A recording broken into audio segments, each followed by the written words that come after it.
Istilah apa mengganggu waktunya. Perkenalkan Beni Fitrianto, Ana dari mahasiswa S2 Unindra.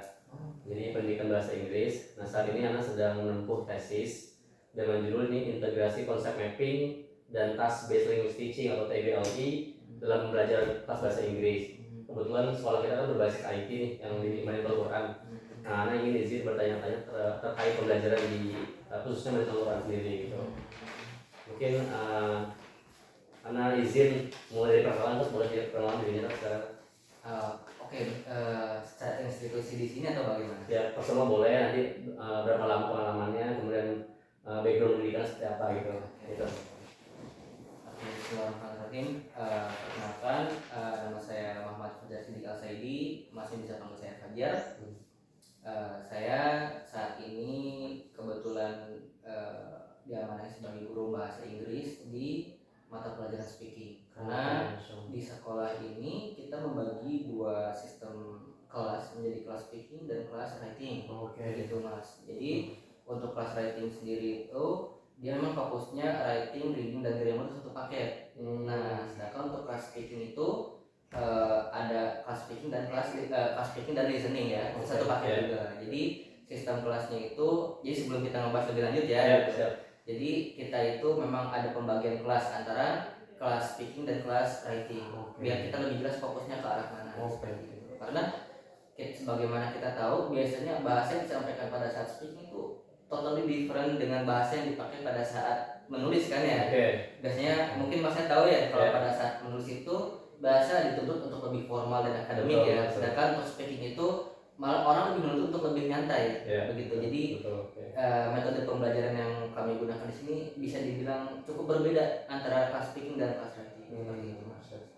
Dan untuk background saya sendiri kebetulan saya masih mahasiswa aktif juga semester mau OTW semester 7 di jurusan Ilmu Komunikasi, dan memang fokus saya saat ini ke komunikasi internasional.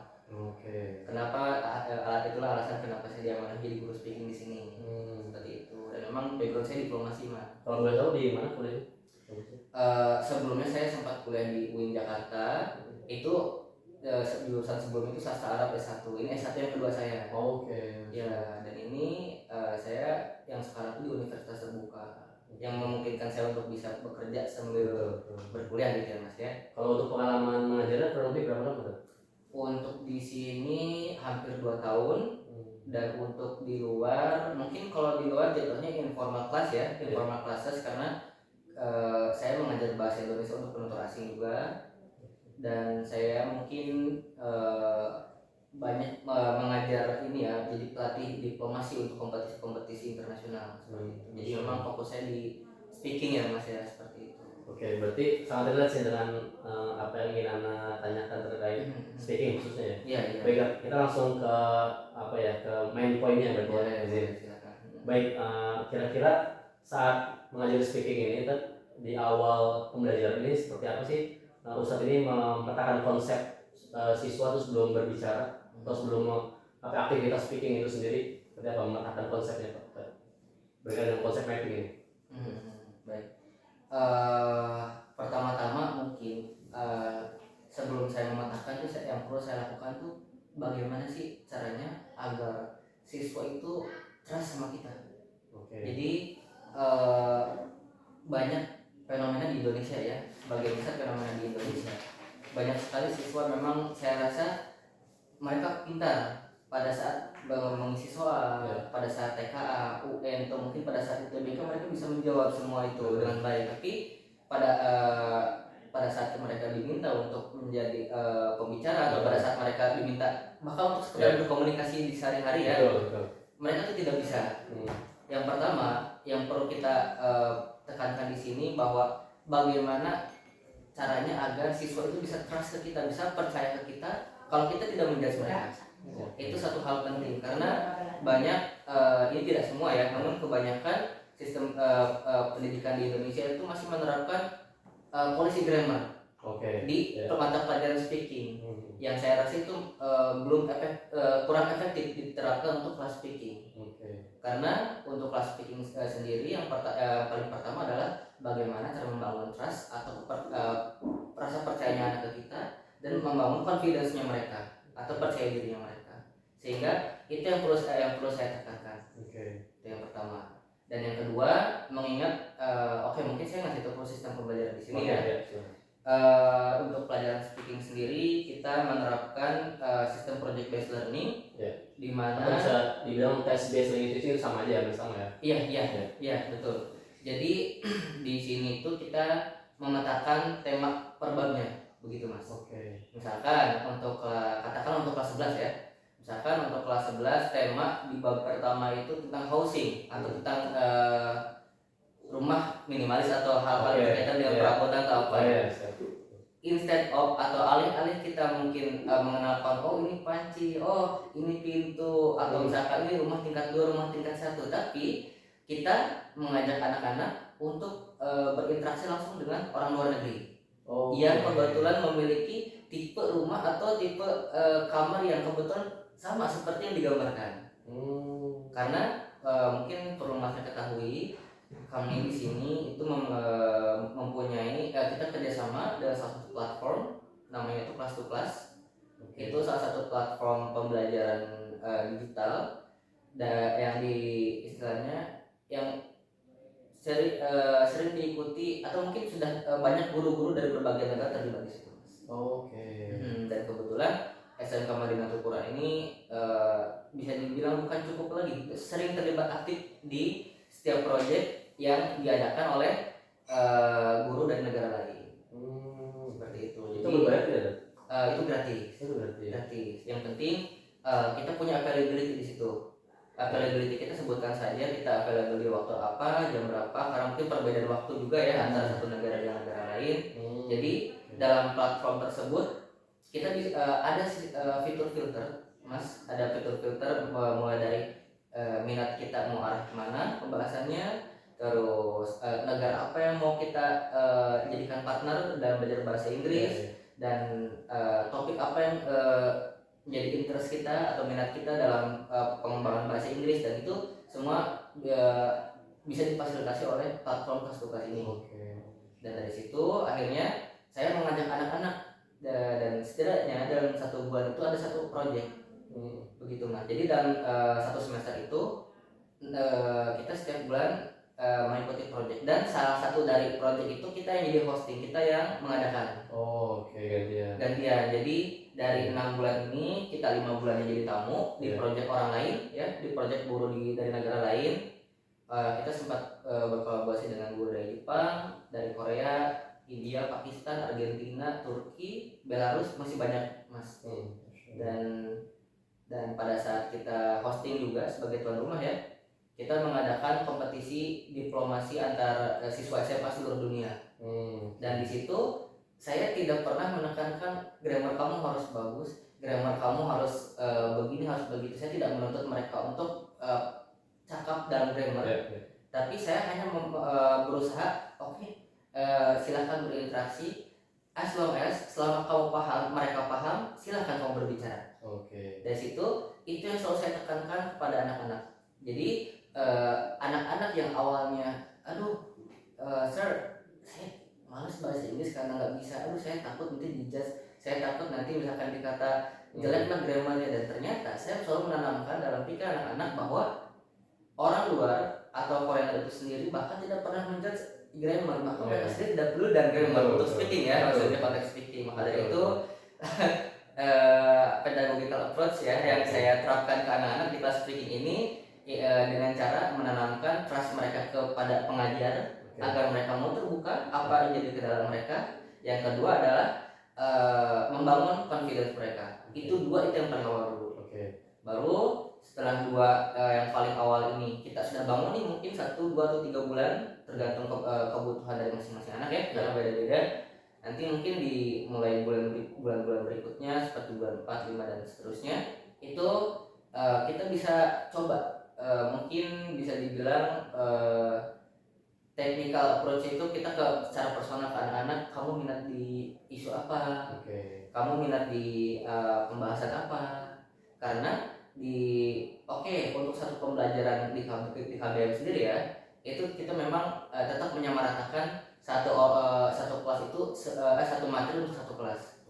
Tetapi di luar pembelajaran sendiri mungkin kita bisa dibilang ekskul ya Mas ya. Yeah. Nah, untuk di ekskul kita berdasar untuk teman-teman yang memang ingin tertarik meningkatkan speaking, dan alhamdulillah sebagian besar hampir semua juga memang tertarik. Akhirnya itu saya mengelompokkan mereka berdasarkan minat. Oke. Misalkan ada anak-anak memang tertarik dengan hal berbau Jepang memang, kayak wibu lah itu, yang tertarik dengan anime dan kultur Jepang dan sebagainya. Saya akan arahkan anak-anak ini untuk membuat sebuah proyek yang berkaitan dengan seni dan kebudayaan Jepang dengan orang Jepangnya langsung. Oke. Seperti itu. Jadi misalkan anak-anak yang tertarik misalkan dengan katakanlah dengan isu politik Mas. Isu politik internasional HI ya gitu.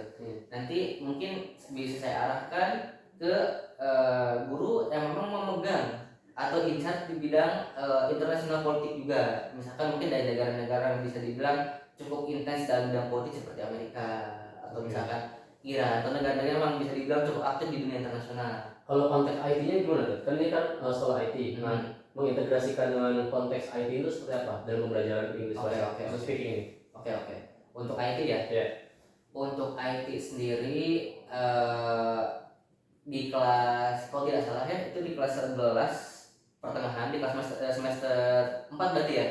Di semester 4 itu kita ada namanya istilah itu practical English for working. Jadi untuk semester 4 ini, kelas 11 semester 2, karena kita udah membangun fondasi di awal tadi ya Mas ya, nyambung yang tadi, akhirnya si anak-anak ini udah punya fondasi. Akhirnya saya bawa di semester 4 ini untuk kita berlatih. Jadi pada saat pembelajaran di kelas kita berlatih menyesuaikan dengan jurusan yang ada di sini. Misalkan dengan RPL. Nah, jadi pada saat ujian, baik pada saat pembelajaran atau ujian, mungkin pada saat pembelajaran dulu ya. Pada saat pembelajaran itu saya membuat materi yang berkaitan dengan teknis-teknis yang berkaitan dengan RPL. Misalkan ada saya ada masalah ada web crash yang saya alami misalkan. Bagaimana cara menangani web crash? Nanti anak-anak akan diharapkan dapat menjawab pertanyaan saya dengan bahasa Inggris untuk menjelaskan detail teknis. Tidak perlu sesuai grammar, yang penting saya paham, kamu paham. Sebagaimana saya tadi bilang. Itu untuk RPL. Untuk TKJ saya misalkan bertanya, oke, ini kenapa wifi di sini nyambung tapi kok tidak bisa saya pakai misalkan. Nanti anak-anak akan menjawab, oke, the first one we have to check this one and then we have to fix this one.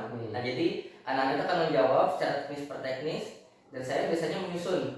Anak-anak itu kan kebiasaan mungkin di sebagian besar anak-anak Indonesia itu presentasi kadang tulis semua ya, nggak poin per poin. Nah, saya relate sama ini konsep mapping offline mana? Boleh.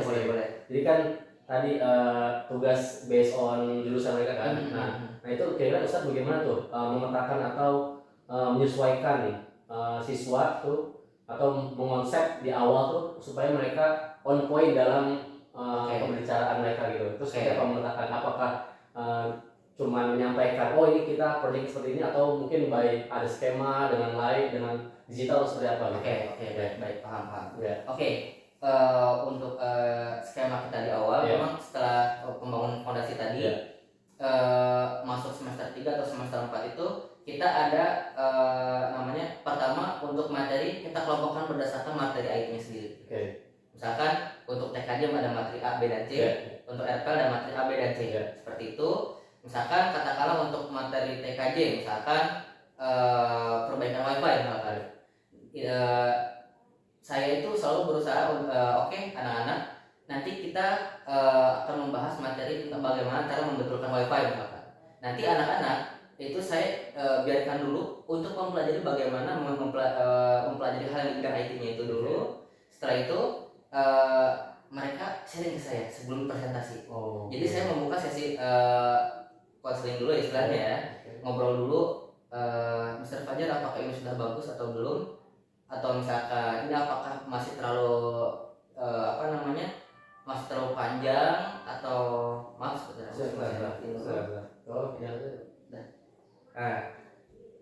itu kita lihat lagi ya maaf ya. Jadi anak-anak bakal bertanya, ini sudah cukup ringkas atau masih terlalu banyak? Oke. Jadi anak-anak tuh biasanya saya selalu encourage mendorong anak-anak. Jadi siswa yang apa ya? Siswa yang menyampaikan dulu Betul. konsepnya nih. Konsepnya. Konsep yang akan mereka buat gitu. Betul. Oke. Jadi saya encourage, saya dorong anak-anak untuk menyampaikan sebelum presentasi. Oke. Karena biasanya saya di pekan 1 itu full materi dan konsul. Pekan kedua saya misalkan anak presentasi dan Q&A. Oke. Dan begitu seterusnya konsepnya. Jadi pekan ganjil, pekan genap, pekan ganjil, pekan genap, bulan depan seperti itu. Siap. Dan jadi dari seperti itu saya mengintegrasikan ke IT-nya itu mereka mempelajari untuk di minggu ganjil ya. Di pekan ganjil itu mereka mempelajari konsep IT-nya dulu. Oh, ini studi kasusnya ini.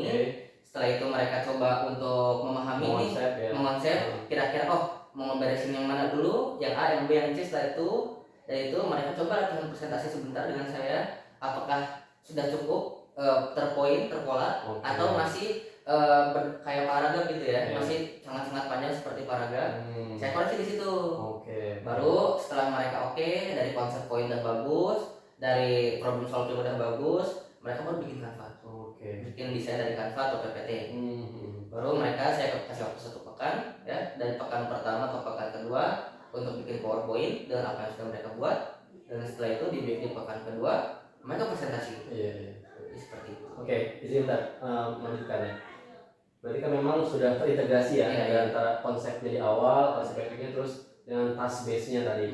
Nah, kira-kira yang seramati selama ini nih, itu ada nggak sih perubahan dari misalnya kalau mereka speaking kan ada jedanya, kemudian ada ragu-ragunya, kemudian cara berbicara saat mereka menggunakan konsep ini di awal dengan tanpa menggunakan konsep gitu. Kira-kira ada nggak perbedaannya gitu? Betul. Baik, jadi untuk perbedaannya bisa dibilang cukup signifikan ya. Karena yang saya alami selama saya mengajar di sini, pada saat awal sebelum saya mencoba untuk menerapkan sistem ini, itu anak-anak karena masih menggunakan full tanpa poin, jadi sehingga mereka itu pertama tidak fokus pada pembicaraan. Ini mungkin di kelas 10 ya? Dulu yang awal kelas 10. Nah, itu pada saat mereka masih kelas 10 itu mereka lebih justru mereka lebih terfokus ke PowerPoint, ke Canva-nya, bukan ke audiens ya. Dari situ jadi setelah mencoba menggunakan sistem terpola seperti itu, akhirnya mereka tahu saya di poin pertama membahas A, setelah itu ngobrol membahas menghadap audiens, mereka lupa poin selanjutnya ini. Jadi karena sudah terpoin, saya rasa memang yang cukup signifikan di sini yang pertama mungkin confidence ya, karena mereka sudah tahu apa yang mau dibicarakan, udah tahu kan, udah terpola ya mas ya.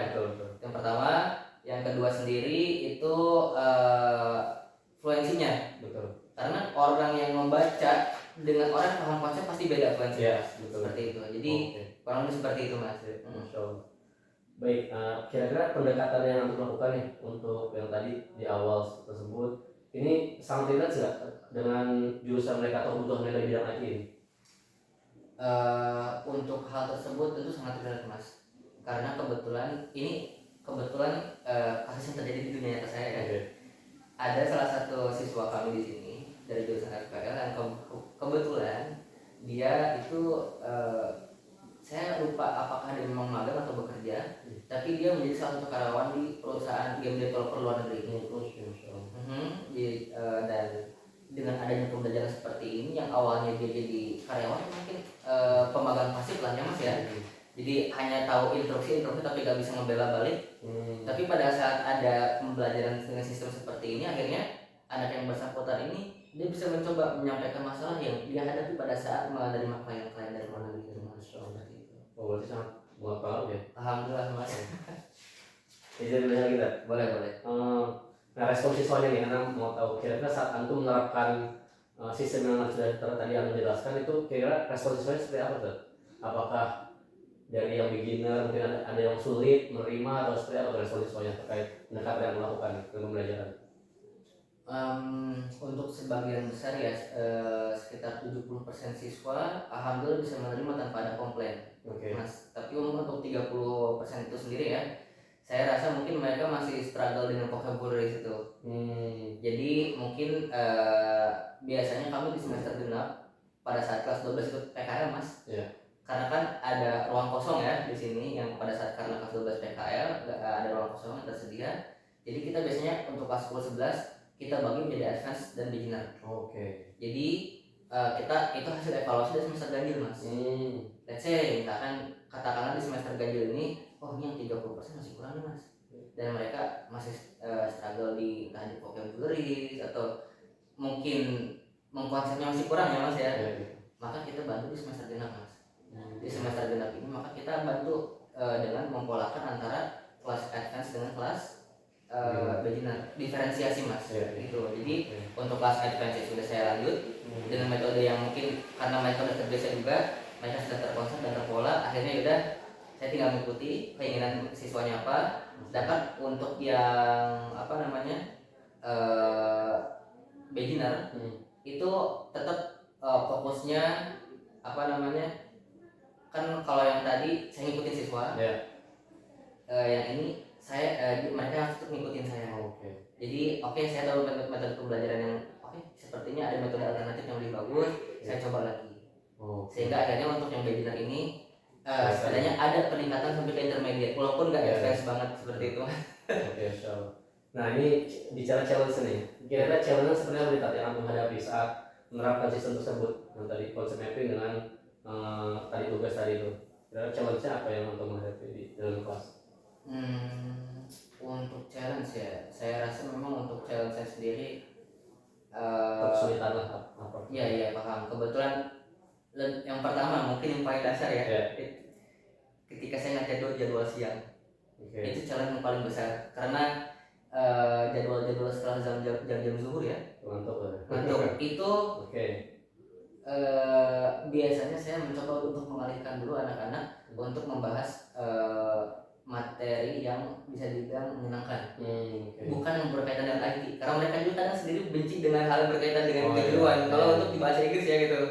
Makanya untuk bahasa Inggris sendiri biasanya walaupun mereka udah masuk misalkan di semester yang dominan IT, tapi saya tetap mungkin untuk kelas-kelas yang mendapatkan jam siang itu sebelum masuk ke situ saya biasanya melakukan ice breaking dengan suka permainan games, atau mungkin saya biasanya menampilkan hal yang berkaitan dengan hewan Mas. Misalkan kayak Jawa gitu ya, kalau Mas ya, untuk misalkan channel-channel dunia binatang dan sebagainya dalam bahasa Inggris, dan saya kasih tonton anak-anak, coba apa yang kalian dapetin sedapatnya aja. Nanti setelah itu mereka ngasih tahu ada ini tapi dalam bahasa Inggris. Mereka di situ udah mulai fokus lagi, mulai masuk lagi. Kalau terkait kapasitas siswa, kemampuan siswa ini kan pasti berbeda-beda. Ada yang advance, medium, beginner. Nah, ini kemampuan siswa ini berpengaruh nggak terhadap pembelajaran tersebut? Jadi cara tersendiri kan? Itu betul. Itu salah satu hal yang menurut saya paling menantang, menantang diri saya. How you solve the problem? Oke. Kalau untuk saya pribadi biasanya katakanlah untuk konsep yang saya awal bilang fondasi tadi ya. Di awal itu kan saya selalu menerapkan apa yang kamu sukai, kita belajar yang kamu sukai. Jadi tapi misalkan mereka udah kelas 11 ternyata masih beginner juga, biasanya karena ini konsepnya boarding school ya Mas ya. Saya biasanya membuka kelas di luar jam pelajaran. Sehingga untuk yang beginner ini saya usahakan untuk terakomodir setara dengan yang advance Mas. Seperti itu. Jadi alternatif saya untuk mengatasi challenge seperti ini ya saya mengadakan kelas tambahan di sesi mungkin setelah asar ya. Atau mungkin pada saat mungkin libur Idul Fitri atau mungkin libur panjang itu, anak-anak sendiri biasanya yang nge-reach out saya. Jadi mungkin Mr. Fajar kita mau belajar nih apa. Jadi mereka nge-reach out saya dan belajar lewat Zoom atau lewat terkait kurikulum. Nah, kira-kira kurikulum yang ada di sekolah ini apakah sudah membuat integrasi atau penerapan belajar ini sudah maksimal, atau menurut antum masih ada yang perlu ditingkatkan dari kurikulum ini? Atau sudah memang inline nih dengan metode pembelajaran yang antum lakukan tadi. Dia aja apa? Oke. Sekali lagi coba. Baik. Oke. Untuk kurikulum pembelajaran di sini ya. Yeah. Baik. Untuk kurikulum sendiri di sini untuk semester sebelumnya untuk bahasa Inggris kita memang menggunakan mix kurikulum. Oke, itu sudah. Mix kurikulum dari Cambridge dan Finland kurikulum. Karena kita student based center ya. Iya. Karena kalau misalkan kita menggunakan kurikulum nasional, mungkin agak kurang relevan diterapkan di IT di sini. Karena kebutuhan anak beda-beda, minat anak pun beda-beda, dan perkembangan anak pun beda-beda. Sehingga biasanya untuk saya pribadi biasanya menggunakan mix kurikulum antara Cambridge dengan Finland kurikulum, yang mana fokusnya adalah student based center. Seperti itu, Mas. Sehingga saya rasa dengan kurikulum yang saya terapkan di beberapa tahun terakhir ini di sini itu bisa dapat dikatakan cukup efektif meningkatkan kemampuan bahasa Inggris siswa selama ini, khususnya mungkin dalam konteks profesional ya, seperti itu. Nah, kira-kira saat pembelajaran tidak sesuai atau tugas tidak berjalan sesuai dengan rencana, itu kira apa plan B antum saat belajar tidak mencapai goalsnya itu? Seperti apa itu?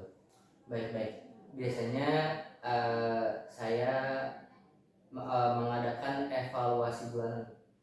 Ya. Salah satu evaluasi bulanan di sini biasanya kami mengadakan post test.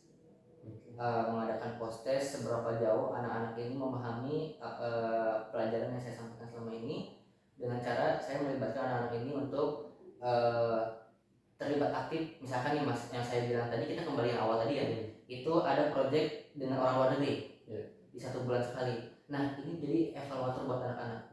Jadi saya bisa tahu di situ, karena saya tidak terlibat secara penuh, saya hanya memfasilitasi anak-anak untuk berbicara dengan orang luar. Nanti saya tahu, oh si A udah bagus nih, si B bisa jawab tapi masih ada tempat-tempat, si C itu ternyata misalkan nggak bisa jawab sama sekali. Dari situ saya mengadakan evaluasi ya, sehingga akhirnya untuk anak-anak yang saya rasa memang belum mencapai ya, biasanya saya yang pertama of course kita kembali yang tadi, saya mau mengadakan kelas tambahan untuk anak-anak yang beginner, untuk memberikan ruang bagi mereka untuk bisa mengekspresikan apa yang ada dalam diri mereka. Maksudnya mengekspresikan apa sih yang menjadi hambatan mereka selama belajar, seperti itu ya. Dan yang kedua tentunya saya biasanya mengkombinasikan, kan ada tugas itu ada individual task, ada grup task ya Mas ya. Biasanya setelah berjalan sekian lama itu saya akan berusaha buat kayaknya nih untuk yang beginner ini udah saatnya saya bikin grup task, karena kan saya seringnya individual ya gitu. Karena saya seringnya individual, sehingga di akhir ini saya coba bikin grup task, sehingga yang katakanlah rasionya 1 dan 2, 1:2. Jadi ada total satu grup 3 orang, yang 2-nya mungkin intermediate to advance, yang 1-nya beginner. Jadi beginner ini terakomodir semuanya. Betul. Baik. Nah, untuk yang kelas 10 sendiri Tata, ini kan di awal mereka baru mengenal istilah-istilah terkait English, kemudian istilah IT. Nah, kira-kira pengonsepannya gimana di awal untuk yang kelas 10 ini? Konsep mappingnya seperti apa nih pembelajaran siswa ini? Saat antum mau memberikan tugas pada mereka, task base-nya, kemudian di awal tuh pengonsepannya seperti apa? Konsep mapping di awal untuk kelas 10 ya? 10 ya? Untuk kelas 10 sendiri, karena saya lihat juga memang banyak yang backgroundnya bukan dari bahasa Inggris ya. Nah itu lebih challenge lagi kan? Betul. Itu seperti apa tuh? Betul. Kalau saya ingat, saya yang 10 angkatan 10 tahun kemarin itu bisa kita rasiokan itu sekitar 75% memang beginner. 75%. Sehingga yang hanya seperempat ya, hanya 25% yang bisa dibilang intermediate to advance ya, seperti itu. Jadi pengonsepannya gimana? Yang pertama, saya akan memperkenalkan dulu mungkin ya, seberapa apa sih pentingnya bahasa Inggris. Itu yang mungkin banyak yang hal yang biasanya agak kurang disadari oleh guru bahasa Inggris. Biasanya mungkin masuk dan kita ngajar ini ABC, kita materi ini, tapi lupa apa sih pentingnya bahasa Inggris, Oke. apa sih serunya bahasa Inggris, apa sih kamu bakal dapet apa sih ntar di bahasa Reasoning Inggris, dulu ya. betul, reasoning. What is the reasoning? What is the reason why they have to learn more about English? Oke. Kayak gitu mas. Nah dari situ saya tidak langsung ke IT mas. Of course kelas 10 saya di sekolah kami menghindari hal yang berkaitan dengan IT untuk bahasa Inggris. Oke. Karena ketika saya mengajar kelas 10 dan langsung saya berikan IT, automatically mereka akan down dan mereka even in the level, the standard level of IT. Betul, karena itu baru masuk nanti kelas 10 semester 2. Oke. Kalau untuk semester 1 saya totally mengajari hal yang berkaitan dengan budaya luar negeri, about fun lah ya. About fun, all of the things related to culture lah mas. Itu yang membuat mereka tentang budaya, tentang kehidupan di luar, apa yang membuat mereka Inggris itu menyenangkan ya. Gitu mas. Jadi konsep ini dari saya seperti itu mas. Oke, Masya Allah.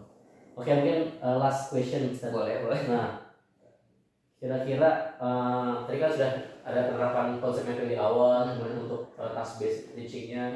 Nah, kira-kira dari aku ada saran tidak nih terkait penerapan integrasi kedua ini agar lebih efektif nih terkait dari konsep mapping tadi di awal.